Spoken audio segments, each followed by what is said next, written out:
Welcome back to my channel গরিবের পাঠশালা with দেব। বন্ধুরা, আজকে আমরা কোষে দেখি 1.2 এর 1, 2, 3, 4, 5, 6 এই পর্যন্ত অঙ্কগুলো করব, কারণ সাতের অঙ্কগুলো একটু অন্যরকম। ঠিক আছে, তো সাতের অঙ্কগুলো পরের একটা ভিডিওতে আমরা করব। 7, 8, 9, 10, 11, 12, 13 যতগুলো পারি করে দেব পরের একটা ভিডিওতে। তো আজকে যেটা করছি 1 থেকে একদম পুরো 6 পর্যন্ত। তো ভিডিওটা খুবই গুরুত্বপূর্ণ হতে চলেছে তোমাদের জন্য। চলো ভিডিওটা শুরু করি। ক্লাস 6 এর কোষে দেখি 1.2 এর একের মনে মনে করি এর এ নম্বর অঙ্কটা করব। শূন্য ছড়া 5-এর 6টি গুণিতক খুঁজি। তাহলে উত্তর কি হবে দেখো, 5-এর ঘরে আমরা নামতা বসবো। ঠিক আছে, গুণিতক মানে বুঝতেই পারছো, নামতা বুঝতে হবে। তাহলে 5-এর এখানে লিখো 5-এর 6টি গুণিতক, 5-এর 6টি গুণিতক সমান কি হচ্ছে দেখো, 5 একে 5, 5 দুগুণে 10, 5 তিনে 15, 5 চারে 20, 5 পাঁচে 25। ঠিক আছে, আর 5 6 30। দেখো 1 2 3 4 5 6 ছটা আমাদের গুণিতক পেয়ে গেলাম। তাহলে এটাই হচ্ছে আমাদের অ্যান্সার। ঠিক আছে, এটা হচ্ছে আমাদের অ্যান্সার। চলো পরের অঙ্কে চলে যাই। বন্ধুরা, এবার আমরা বি এর অঙ্কে চলে যাব। দেখো বি এর অঙ্কে কি বলা হয়েছে, 7-এর 3টি গুণিতক খুঁজি যারা 50-এর চেয়ে বড়। দেখো বন্ধুরা, গুণিতক মানে হচ্ছে আমাদের 7-এর গুণিতক যেহেতু চাইছে, তাহলে আমাদের 7-এর ঘর নামটা আমাদের গুনতে হবে। কিন্তু বন্ধুরা, শুধুমাত্র 7-এর ঘর নামটা গুনলেই তো হবে না, এখানে দেখো বলা আছে 50-এর চেয়ে বড়। তাহলে দেখো আমরা 7-এর প্রথম দিকে নামটা গুনবো। 7 একে 7, 7 দুগুণে 14, 7 তিনে 21, 7 চারে 28, 7 পাঁচে 35, 7 6 42, 7 7 49, 7 8 56 হয়ে যাচ্ছে। দেখো তাহলে 56টা কিন্তু আমাদের 50-এর থেকে বড়। তাহলে চলো 7 8 56 একটা হয়ে গেল, একটা আমরা গুণিতক পেয়ে গেলাম। 7 8 56, 7 9 63, আর 7 10 70। ঠিক আছে, তাহলে এই হয়ে গেল আমাদের 3টে গুণিতক, 7-এর 3টে গুণিতক যারা 50-এর থেকে বড়। ঠিক আছে, তাহলে এই হচ্ছে আমাদের উত্তর, মানে এটাই হচ্ছে আমাদের অ্যান্সার। চলো এবার আমরা সি এর অঙ্কে চলে যাব। বন্ধুরা, এবার আমরা সি এর অঙ্ক করব। ঠিক আছে, দেখো দুটি 2 অঙ্কের সংখ্যা ভাবি যারা 4-এর গুণিতক। গুণিতক মানে আমরা কি জানলাম বন্ধুরা, যে গুণিতক মানে হচ্ছে আমাদের, দেখো যেহেতু 2 অঙ্কের সংখ্যা কথা বলা হয়েছে 4-এর গুণিতক। ঠিক আছে, তাহলে 4-এর ঘর আমাদের নামটা গুনতে হবে। ঠিক আছে, কিন্তু সেটা আমার 2 অঙ্কের হতে হবে। তাহলে চলো 4-এর ঘর যদি নামটা গুনি আমরা, 4 একে 4, 4 দুগুণে 8, 4 তিনে 12। দেখো 4 দুগুণে যদি 8 হয়, 8টা কিন্তু 2 অঙ্ক হচ্ছে না, এটা হচ্ছে 1 অঙ্ক। ঠিক আছে, এই জন্য 8 কিন্তু আমাদের হবে না, এই জন্য আমরা 8টা মুছে দিলাম। কিন্তু দেখো 4 তিনে 12, 12 শব্দটা কিন্তু আমাদের 2 অঙ্ক হচ্ছে। 2 অঙ্ক মানে বুঝতে পারছো, দুটো সংখ্যা হতে হবে। অর্থাৎ 12 দেখো 1 10 2 12, মানে একটা দুটো 2 অঙ্ক হয়ে গেল। তাহলে 4-এর গুণিতক একটা পেয়ে গেলাম 12। তাহলে কি হচ্ছে, 4 তিনে 12 হচ্ছে, 4 চারে 16, 16টাও কিন্তু দেখো 2 অঙ্ক। তাহলে 16টা হচ্ছে আমাদের 4-এর 2 অঙ্কের গুণিতক। ঠিক আছে, তাহলে আমাদের অ্যান্সার কিন্তু এই দুটোই হয়ে যাবে।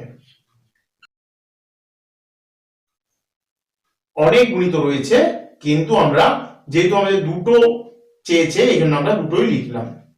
ঠিক আছে, তাহলে কি হলো, 4 তিনে 12, 4 চারে 16, এই হচ্ছে আমাদের উত্তর। ডি এর অঙ্কটা দেখো, 4 কোন কোন সংখ্যার উৎপাদক বা গুণনীয় হতে পারে এমন 3টি সংখ্যা লিখি। দেখো 4 তো নিজে তো বটেই, এটাকে আমরা ধরছি না। দেখো 4 চারে 16, 4 5 20, তারপর 4 6 24, ঠিক আছে, এই তিনটে হয়ে গেল।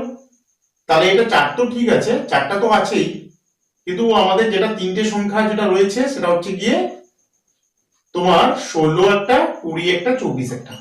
কারণ 4 4 এ 16, 4 5 এ 20, 4 6 24, ঠিক আছে। আশা করছি তোমরা অঙ্কটা বুঝতে পেরেছো। চলো এরপর আমরা ই এর অঙ্ক করব। বন্ধুরা এবার আমরা ই এর অঙ্কে চলে যাব। বইয়ের মধ্যে কিন্তু দেওয়া আছে এফ, কিন্তু নিশ্চয়ই ডি এর পরে এফ হবে না, এই জন্য আমরা এটাকে ভুল লেখাটাকে আমরা ঠিকভাবে লিখছি ই, অর্থাৎ আমরা ই এর অঙ্কটা দেখে নেব। এমন দুটি সংখ্যা খুঁজি যাদের লসাগু হচ্ছে 12 এবং যাদের যোগফল হচ্ছে 10। বন্ধুরা আমাদের দুটো সংখ্যা খুঁজতে হবে যাদের যোগফলটা 10 হবে এবং লসাগু 12 হবে। তাহলে আমরা যদি 4 ও 6 কে ধরি, তাহলে দেখে নেব যে প্রথম শর্তের সঙ্গে আমাদের মিলছে কিনা। ধরে নাও এই দেখো 4 এবং 6 আমরা প্রথমে লসাগু করে দেখব। 2 দুগুণে 4, 2 3 6। দেখো আর যাবে না কিন্তু, কারণ দুটোই আমাদের পরস্পর মৌলিক সংখ্যা হয়ে যাচ্ছে। তাহলে আমরা এবার লিখবো এখানে, এটা আমরা দেখে নেওয়ার জন্য এটা রাপে কিন্তু করছি, ঠিক আছে। চলো নির্ণেয়, এখানে লিখতে পারো নির্ণেয়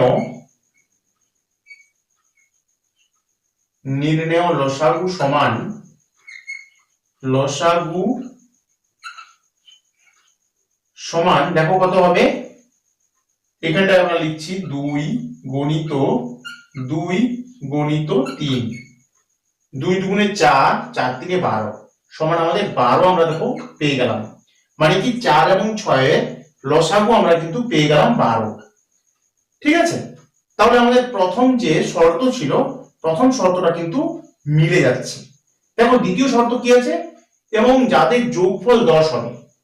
তাহলে যদি আমরা বন্ধুরা 4 যুক্ত 6 করি, তাহলে কিন্তু আমরা দেখবে যোগ করলে 10 হয়ে যাবে, ঠিক আছে। তাহলে দুটো শর্তই আমাদের তো মিলে যাচ্ছে। তাহলে আমরা নিশ্চিত হয়ে গেলাম যে 4 আর 6 দুটো সংখ্যা। তাহলে আমাদের এখানে লিখবো আমরা, অতএব সংখ্যাগুলো হলো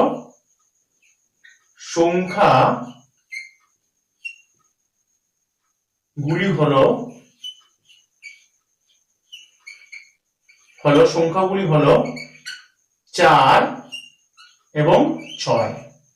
এটাই কিন্তু আমাদের অ্যান্সার, অর্থাৎ এটাই হচ্ছে আমাদের উত্তর। আশা করছি তোমরা বুঝতে পারলে। দেখো আমি আবার বুঝিয়ে বলছি, এমন দুটি সংখ্যা খুঁজি যাদের লসাগু 12। দেখো 4 আর 6 লসাগু আমরা 12 পেয়ে গেলাম, আর 4 আর 6 দেখো যোগ করেও কিন্তু 10 পেয়ে যাচ্ছি। এটা কিন্তু আমাদের দ্বিতীয় শর্ত, যাদের যোগফল হবে 10। তাহলে আমরা 4 আর 6 যোগ করলেও কিন্তু আমরা 10 পাচ্ছি। এই জন্যই কিন্তু আমাদের সংখ্যাগুলি হবে 4 এবং 6। তাহলে 4 আর 6 হচ্ছে অ্যান্সার, ঠিক আছে। চলো পরের অঙ্কে চলে যাই।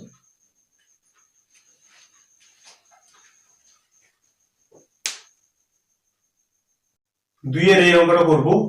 14 এর মৌলিক উৎপাদকগুলি কি কি? দেখো বন্ধুরা 14 এর মৌলিক উৎপাদকগুলো আমরা এখানে একটু রাফে করে নেব। 14 ধরো, তাহলে দেখো 2 7 তে 14, এটা আমরা রাফ করছি কিন্তু। তাহলে আমরা কি পেয়ে যাচ্ছি, 2 এবং 7, ঠিক আছে। তাহলে আমরা এখানে লিখতেই পারি যে 14 এর মৌলিক উৎপাদকগুলি হচ্ছে 2 এবং 7, ঠিক আছে। এইবার দেখো আমরা বিয়ে চলে আসবো। সবচেয়ে ছোট মৌলিক সংখ্যাটি কি? সবচেয়ে ছোট মৌলিক সংখ্যা হলো বন্ধুরা 2। এটা কিন্তু মনে রাখার বিষয়, তোমরা মনে রাখবে। সি চলে আসবো, কোন সংখ্যা মৌলিকও নয় আবার যৌগিকও নয়? বন্ধুরা 1 কিন্তু মৌলিকও নয় এবং যৌগিকও নয়, ঠিক আছে। এটাও কিন্তু মনে রাখার বিষয়, এই বিষয়টা কিন্তু তোমাদের মনে রাখতে হবে। আর এটা যে উপরের যে অঙ্কটা করলাম, এটা কিন্তু কোর্সে দেখানোর বিষয় ছিল, এখানটায় আমি কোর্সে দেখিয়ে দিলাম 2 এবং 7, ঠিক আছে। তাহলে 14 এর মৌলিক উৎপাদক হচ্ছে 2 এবং 7। আশা করছি তোমরা বুঝতে পেরেছো। চলো এবার পরের অঙ্কে চলে যাচ্ছি। এবার আমরা 3 এর এ করব, ঠিক আছে, মানে 3 নম্বর এর অঙ্কটা করব। দেখো এখানে লেখা আছে 42 কোন কোন সংখ্যার গুণিতক। আমরা জানি 42কে, আমি এখানে একটু রাফের সাহায্য নিচ্ছি। ধরো 42কে যদি ধরো আমরা উৎপাদক করি তাহলে হবে 7 6 42। এখানে 7 পাওয়া যাচ্ছে আর 6 পাওয়া যাচ্ছে। তাহলে এটা একটু মুছে দিলাম, তোমাদের রাফে বোঝানোর জন্য আমি এটা করেছিলাম। দেখো তাহলে 7 আর 6, তাহলে আমাদের এখানে উত্তর লিখতেই পারি আমরা যে অপশন এ এবং অপশন ডি, মানে 7 আর 6, এটাই হচ্ছে আমাদের উত্তর। ঠিক আছে, তাহলে 42 কোন কোন সংখ্যার গুণিতক? 7 এবং 6। এইবার দেখো বন্ধুরা, বি এর অঙ্ক করব। 11 কোন সংখ্যার গুণনীয়ক? দেখো বন্ধুরা, এখানে 101 আছে, 111 আছে, 121 আছে এবং 112 আছে। তাহলে আমরা 11কে যদি 11 দ্বারা গুণ করি, গুণনীয়ক বলা আছে, তাহলে 11কে যদি 11 দ্বারা গুণ করি তাহলে কত হচ্ছে দেখে নাও একবার। 1 1 1, 1 1 1, ঠিক আছে, একটা ঘর কেটে দিলাম। 1 1 1, 1 1 1। এইবার আমরা এটা যোগ করব, 1 1 আর 2 1, মানে হচ্ছে 11কে 11 দ্বারা গুণ করলে আমরা 121 পাচ্ছি। তাহলে দেখো আমাদের অপশন সি 121 রয়েছে, তাহলে অবভিয়াসলি আমাদের যেটা হবে উত্তর 121, যেহেতু 11কে 11 দ্বারা গুণ করে 121 পাওয়া যাচ্ছে। এটা আমরা একটু মুছে দিলাম। ঠিক আছে, তাহলে আমাদের এখানে লিখতেই পারি উত্তর লিখবো কত? 121, এটা অপশন সি। ঠিক আছে, অপশন সি এর মধ্যে দেওয়া আছে, তাহলে আমাদের 121 হয়ে গেল উত্তর। চলো এবার আমরা 4 নম্বর অঙ্কগুলো করব। বন্ধুরা দেখো, আমরা 4 অঙ্কটা করব। সংখ্যা জোড়ার মধ্যে কোনগুলি পরস্পর মৌলিক সংখ্যা দেখি। দেখো বন্ধুরা, অপশন এ তে আছে 5,7, বি এর মধ্যে আছে 10,21, সি এর মধ্যে আছে 10,15 এবং ডি এর মধ্যে আছে 16,15। তো বন্ধুরা, আমাদের যেটা করতে হবে বন্ধুরা, এই দুটোকে যদি আমরা গসাগু করে যদি আমাদের এক উত্তর হয় তাহলে কিন্তু সংখ্যাগুলো পরস্পর মৌলিক হবে, এবং যদি গসাগু করে যদি অন্য কোনো সংখ্যা উত্তর হয় তাহলে কিন্তু আমাদের এই সংখ্যাগুলো কখনোই পরস্পর মৌলিক হবে না। তো চলো আমি একটু তোমাদের দেখিয়ে দিই। ধরো 5 আর 7 রয়েছে, এটা দেখো অন্য কোনো সংখ্যা দ্বারা এগুলোকে ভাগ করা যাবে না, মানে একটা সংখ্যা দ্বারা এই দুটোকে ভাগ করা যাবে না। 2 দ্বারাও যাবে না, 3 দ্বারাও যাবে না, 4 দ্বারাও যাবে না, 5 দ্বারাও যাবে না, 6 দ্বারাও যাবে না, কারণ 5 দ্বারা 5 কে তো যাবে কিন্তু 7 কে যাবে না, আবার 7 দ্বারা 7 কে যাবে কিন্তু 5 কে যাবে না। তাহলে একমাত্র আমাদের এক দ্বারাই যাবে। এক দ্বারা হচ্ছে 1 5 এ 5, 1 7 এ 7। এই যে গসাগু করে আমাদের এক উত্তর হলো, তাহলে আমাদের কি নিয়ম আছে যে দুটো সংখ্যার গসাগু যদি এক হয় তাহলে কিন্তু সংখ্যাগুলো পরস্পর মৌলিক। ঠিক আছে, দেখো এই ক্ষেত্রে আমাদের একই একমাত্র গসাগু বেরিয়েছে, অন্য কোনো সংখ্যা কিন্তু আর বেরোয়নি। তাহলে আমরা এখানে লিখতে পারি আমরা যে অপশন এ 5,7 পরস্পর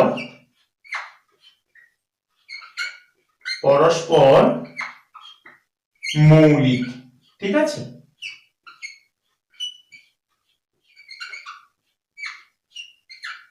এবার দেখো অপশন বিটা কি পরস্পর মৌলিক হবে কিনা সেটা দেখে নি। 10 আর 21, তাহলে 10 কে ধরো, এখানে আমি একটু দেখাচ্ছি, দেখো 10 এবং 21 আছে। ঠিক আছে, তাহলে দেখো আমাদের 3 দ্বারা যদি ভাগ করি 3 7 21 হচ্ছে, কিন্তু 3 দ্বারা 10 কে কিন্তু ভাগ করা যাচ্ছে না। ঠিক আছে, সেই রকম 5 কে 5 খাওয়ালে কিন্তু 5 দুগুণে 10 হচ্ছে, কিন্তু 5 কে 21 দ্বারা কিন্তু হবে না। ঠিক আছে, 10 দ্বারা যাবে, কারণ 5 দুগুণে 10, কিন্তু 5 কে 21 দ্বারা কিন্তু ভাগ করা যাচ্ছে না। তবে সেই রকম আমাদের কিন্তু একমাত্র এখানে 1 হলে 1 10 এ 10 হচ্ছে, 1 21 এ 21, তাহলে আমাদের সেই একই রকম ভাবে আমাদের এখানেও কিন্তু গসাগু 1 হচ্ছে। তাহলে অন্য কোনো সংখ্যা দ্বারা যেহেতু ভাগ করা যাচ্ছে না, শুধুমাত্র 1 দ্বারা ভাগ করা যাচ্ছে, এই জন্যই আমাদের অপশন বিটা 10, 21 পরস্পর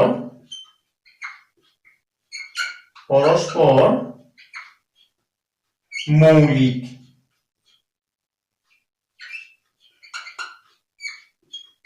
ঠিক আছে, এবার দেখো অপশন সিটা। অপশন সি আছে 10 আর 15। দেখো এখানে কিন্তু আমাদের 2 দ্বারা যাবে না ঠিকই, 3 দ্বারা যাবে না ঠিকই, কারণ 3 দ্বারা 15 কে যাবে, 3 5 15, কিন্তু 10 কে যাবে না। তাহলে একটা এখানে সংখ্যা আছে যেটা দ্বারা দুটোকেই ভাগ করা যাবে, যেমন হচ্ছে 5। 5 2 গুণে 10, 5 3 এ 15। এটা দেখো এখানে গসাগু আমাদের 5 বেরিয়ে যাচ্ছে। এই জন্য কিন্তু বন্ধুরা এটা কিন্তু আমাদের পরস্পর মৌলিক নয়, এই জন্য এটাকে আমরা বাদ দিয়ে দেবো, এখানে এটা লিখবো না।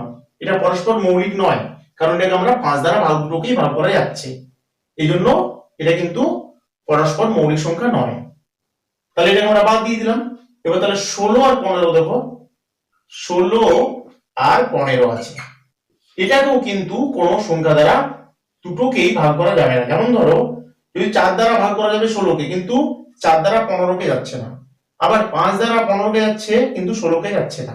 ঠিক আছে, এই জন্য আমরা এখানে আমাদের 1 দ্বারা যাবে, 1 16 16, 1 15 15।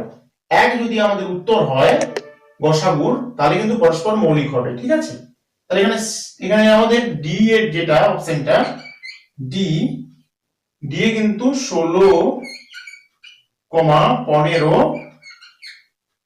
পরস্পর মৌলিক। পরস্পর মৌলিক। ঠিক আছে, আশা করছি তোমরা অঙ্কটা বুঝতে পেরেছো।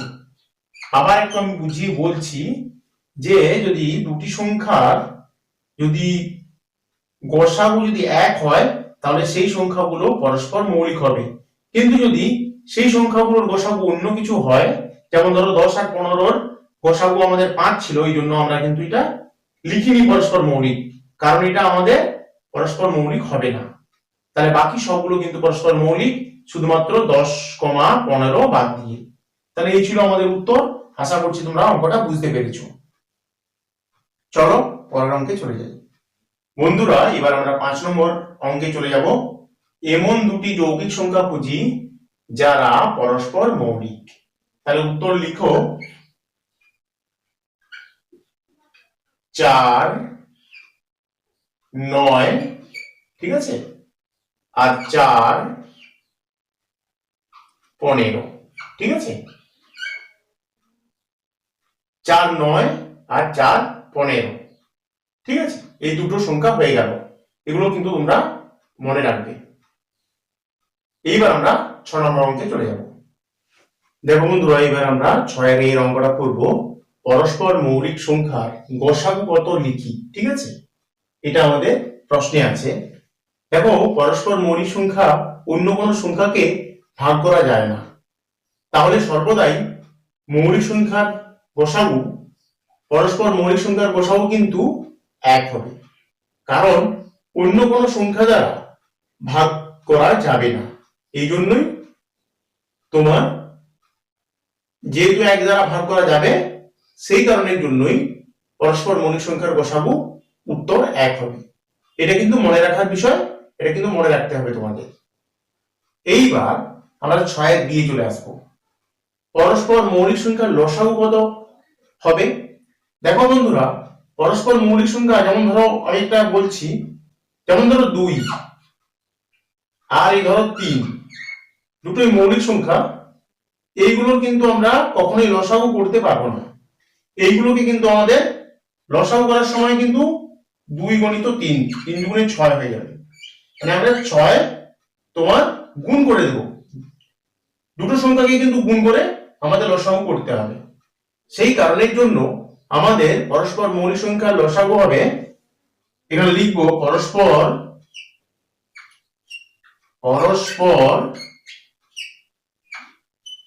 মৌলিক সংখ্যার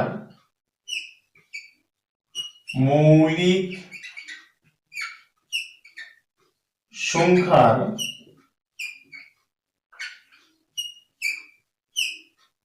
পরস্পর মৌলিক সংখ্যার লসাগু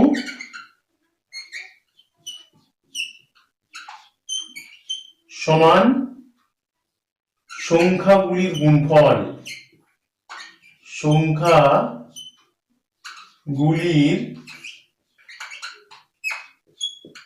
গুণফল, ঠিক আছে? এই বিষয়টা তোমাদের মনে রাখতে হবে, কিন্তু এইগুলো মনে রাখলেই তোমরা এই অঙ্কটা বা এইসব যে সব সমস্যাগুলো তোমরা সমাধান করতে পারবে। এইগুলো কিন্তু পরীক্ষায় পড়ার সম্ভাবনা খুবই বেশি থাকে। তাহলে বন্ধুরা, এই ছিল আমাদের অঙ্ক। এটা কিন্তু তোমাদের লিখে রাখতে হবে এবং মনে রাখতে হবে, ঠিক আছে?